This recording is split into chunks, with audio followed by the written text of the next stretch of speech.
মার্কেটে কাজ করতে নেমেছি উদ্দালক ব্যানার্জি হিসেবে। তো তখন আমি যেটা বুঝতে পারলাম, আমাকে এবার আর ব্যক্তিগত নামের ওপর ভরসা করলে হবে না, আমাকে যেটা দিতে হবে মানুষকে, মানে আপনি বলতে পারেন যারা বায়ার, যারা কাস্টমার, ওকে, যারা আপনার ফ্ল্যাট কিনছে বা জমি কিনছেন, তাদেরকে আমি কি দিতে পারি সেটা হচ্ছে একটা সঠিক পরিষেবা, সার্ভিস। এই সার্ভিস ব্যাপারটা যে কতটা দরকারি সেটা আমি আরও নতুন করে বুঝলাম এবং শিখলাম, এবং সেখানে আমাকে বারবার নিজেকে কিন্তু প্রমাণ করতে হয়েছে যে আমি কতটা অনেস্টলি একজনকে সার্ভিস প্রোভাইড করতে পারি। তার জন্যে আমাকে তাদের ঠিক ইনফরমেশনগুলো আমার কাস্টমারদের কাছে পৌঁছে দেওয়া, সময় মতো তাদের সব ডকুমেন্টেশনগুলো সব রেডি করা, এবং সবচেয়ে বড় কথা যেটা, কাস্টমারের সঙ্গে একটা কমিউনিকেশন রাখা। এই কমিউনিকেশন ব্যাপারটা আমি দেখেছিলাম যে এক একটা ক্লায়েন্টের জন্যে আমাকে কতটা সময় দিতে হচ্ছে, শুধু একটাই কারণে, আমার কিন্তু কোনো ব্যাকআপ নেই, আমার কিন্তু কোনো কোম্পানি নেই যে আমায় সাপোর্ট দেবে। আমি কিন্তু তখন মার্কেটে একা। কিন্তু আমি যখন দেখলাম, যখন মার্কেটে আমার সার্ভিসে সন্তুষ্ট হয়ে সেই বায়ার যারা আছেন তারা আমাকে আস্তে আস্তে রেফার করতে শুরু করলেন তাদেরই জানাশোনা, ধরুন বন্ধু বান্ধব বা অফিস কালিগদের কাছে, তখন আমি বুঝলাম যে এইটা আমার একটা সাফল্যের রাস্তা, বা আপনারা যেটাকে বলেন সাকসেস স্টোরি হলেও হতে পারে ভবিষ্যতে। তার মানে কি মিস্টার ব্যানার্জি বা উদ্দালক থেকে আপনি হয়ে উঠলেন ব্র্যান্ড উদ্দালক?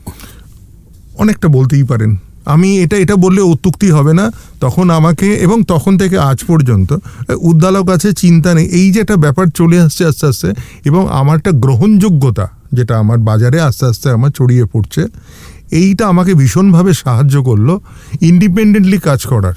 এবং এটা আপনাকে বলতে পারি, এটা খুবই সম্মানজনক একটা অভিজ্ঞতা। আচ্ছা উদ্দালকদা, কর্পোরেট এবং স্বাধীন ব্রোকারশিপের মধ্যে প্রধান মানসিক পার্থক্য কি যেটা আপনি নিজে ফিল করেছিলেন একদম? দেখুন, আমি এই ব্যাপারে একটা কথাই বলবো। আমি একটা ব্রোকিং ফার্মেই আছি, ধরে নিন আমি একটা রিয়েল এস্টেট মার্কেটিং ফার্মে আমি চাকরি করি। আমি কি করি? আমি ওখানে চাকরি করি। Technically I am not a broker. আমি কিন্তু ওখানে কিন্তু কোনো ব্রোকার নই, কারণ ব্রোকার তাহলে কে? আমাদের কোম্পানি অ্যাজ এ হোল কিন্তু আমাদেরকে ব্রোকার বলতে পারেন, কিন্তু আমি কিন্তু সেখানে অ্যাজ আ ব্রোকার নেই। আমি কিন্তু সেখানে আছি একজন কর্মচারী হিসেবে। আমাকে হয়তো কোনো প্রজেক্ট বা কোম্পানি থেকে আমার দিকে 4-5টা প্রজেক্ট আমার দিকে ওরা নির্দিষ্ট করে দিয়েছে, যেগুলো আমাকে সেল করতে হবে। ধরা যাক একটা পোর্টফোলিও ক্রিয়েট করে দাও। কারেক্ট। আমি আপনাকে এটা বলি, আর একটু সংক্ষেপে বলি।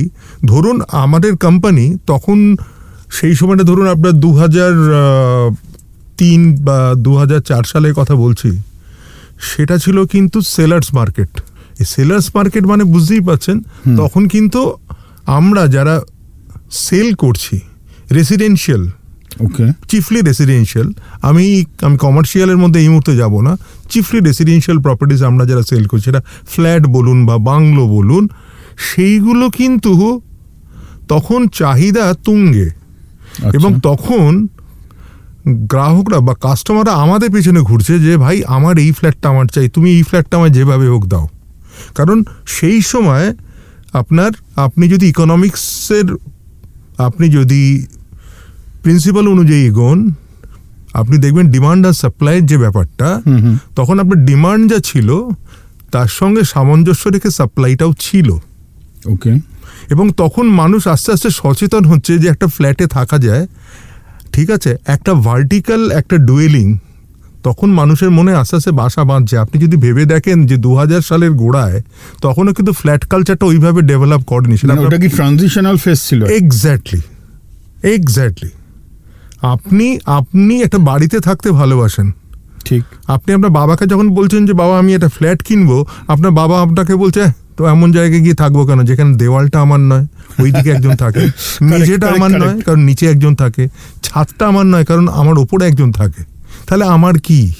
আমার ওই স্পেসটা। ইভেনচুয়ালি এই যে একটা মানুষের এই যে একটা অনীহা, এটা আস্তে আস্তে ভাঙতে শুরু করলো। কারণ মানুষ চাইছিল একটা গেটেড কমিউনিটিতে থাকতে। আমি একটা জায়গায় থাকবো, সুরক্ষিত থাকবো।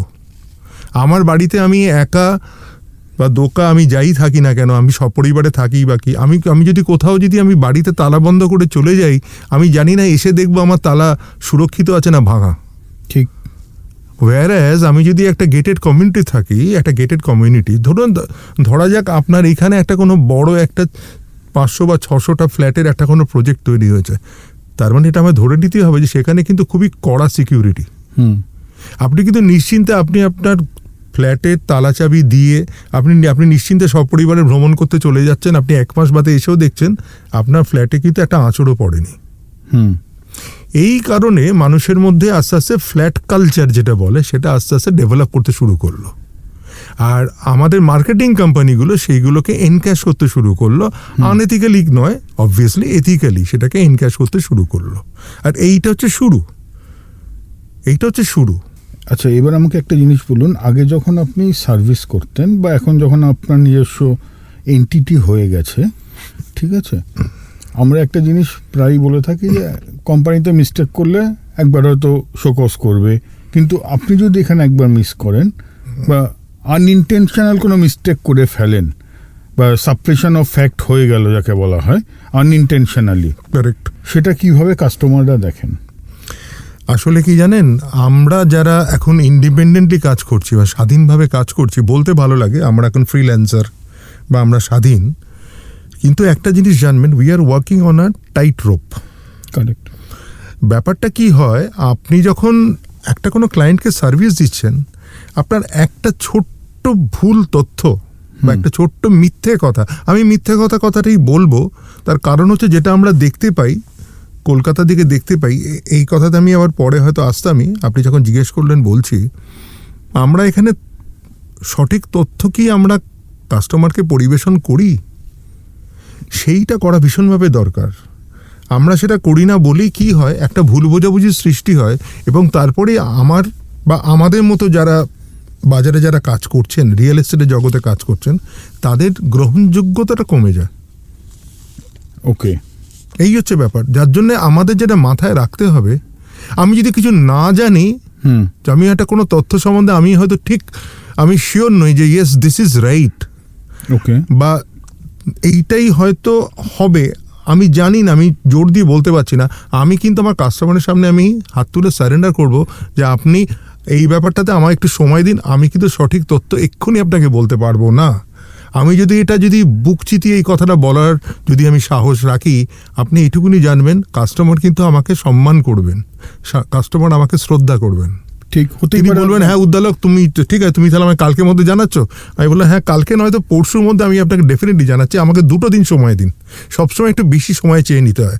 আপনি যদি 48 ঘন্টা সময় চেয়ে নেন এবং যদি 24 ঘন্টার মধ্যে জানান, কাস্টমার বুঝবে যে আপনার কথার মধ্যে একটা ওজন আছে। কারেক্ট। আপনি যদি 24 ঘন্টা চেয়ে 48 ঘন্টা বাদে জানান, কাস্টমারের উৎসাহ কিন্তু ফিকে হয়ে গেছে। তার জন্য দায়ী থাকবেন আপনি, এক্ষেত্রে আমি, কারণ এক্ষেত্রে আমি একজন পেশাদার। ওকে, এইটাই আমি বলতে চাইছি। আপনি তো পূর্ব ভারতে কাজ করছেন এখন, এর আগে উত্তর ভারতেও ছিলেন শুনেছি। হ্যাঁ ছিল, এবং পশ্চিম ভারতেও ছিলেন। এই দুটো জায়গায় রিয়েল এস্টেট কনসালটেন্টের মধ্যে পার্থক্য কি দেখেছেন? দেখুন, এখানে কলকাতার আপনার যা চালচিত্র, কলকাতাতে সবচেয়ে বড় যে সমস্যাটা যেটা আমি দেখেছি, সমস্যাই বলবো, সেটা হচ্ছে আমাদেরকে দালাল হিসেবেই দেখা হয়, আমাদেরকে কোনো বিশেষজ্ঞ হিসেবে কিন্তু কেউ দেখে না। তার জন্য কিন্তু আমরা আমাদের নিজেদেরকেই দায়ী করতে পারি। আচ্ছা, ইন্টারেস্টিং। হ্যাঁ, কারণটা কি, আমরা এই কাজটাকে আমরা করি, সত্যি কথা বলি আপনাকে, আউট অফ কম্পালশন।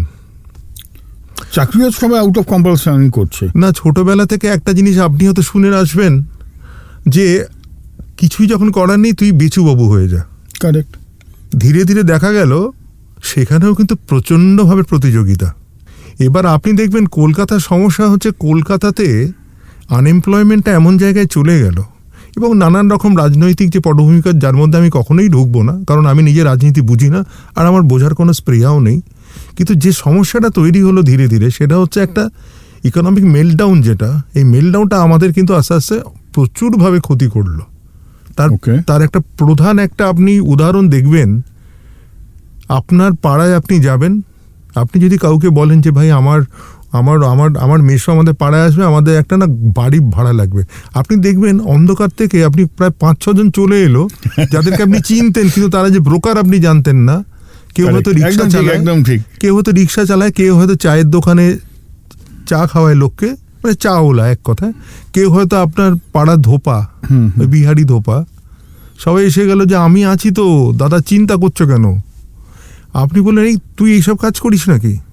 আমি যেটা বলতে চাইছি সেটা হচ্ছে যে দায়ে পড়ে যারা যে কাজে আসছে, সেই কাজে কখনোই আপনি পেশাদারিত্ব আশা করতে পারেন না।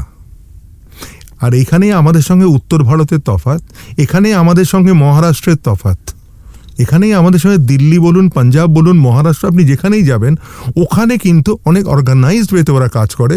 দে have taken this profession very very seriously. আপনি তাদের সাজ পোশাক দেখবেন, তাদের হাতে সবসময় একটা ল্যাপটপ আছে, তারা আপনার সঙ্গে যা কথা বলছে প্রত্যেকটা জিনিস তারা কিন্তু জট ডাউন করছে, তারা আপনাকে বুঝিয়ে দিচ্ছে তারা যে কতটা সিরিয়াস। তখন আপনি অ্যাজ আ ক্লায়েন্ট আপনি নিজে সিরিয়াস হতে বাধ্য। কারেক্ট। আপনি কলকাতায় ফিরে আসুন, এখানে কি হচ্ছে? এখানে হচ্ছে আমি যদি সূর্যবাবুকে যদি কোনো ক্রমে যদি একটা ফ্ল্যাট গুছিয়ে দিতে পারি, তাহলে 40 লাখ টাকার ফ্ল্যাটে তাহলে আমার তো 2%, তাহলে তো আমার কাছে তো 80,000 টাকা চলে এলো বাপু। আর আমি ভাই ধোপা ইস্ত্রি করে আমার আর কত দেশে টাকা পাঠাতে পারি, 5,000 6,000, সেখানে আমি 80,000 টাকা পাবো। কম কথা? এই মেন্টালিটি থেকে আমাদের বেরোতে হবে। আমাদের এখানে সমস্যাটা মেন্টালিটিতে। আর একটা ব্যাপার আছে, আমরা হয়তো একটা ওই যেটা আপনাকে বললাম ওই পার্ট টাইম জব হিসেবে অনেকে নেয়, ঠিক আছে কোনো কাজ নেই, হয়তো আপনার একটা দোকান চলছে না, একটা আপনার একটা পানের দোকান, এই যে কত টাকাই বা হবে, আমি একটা পার্ট টাইম আমি একটা ব্রোকারি করা শুরু করলাম।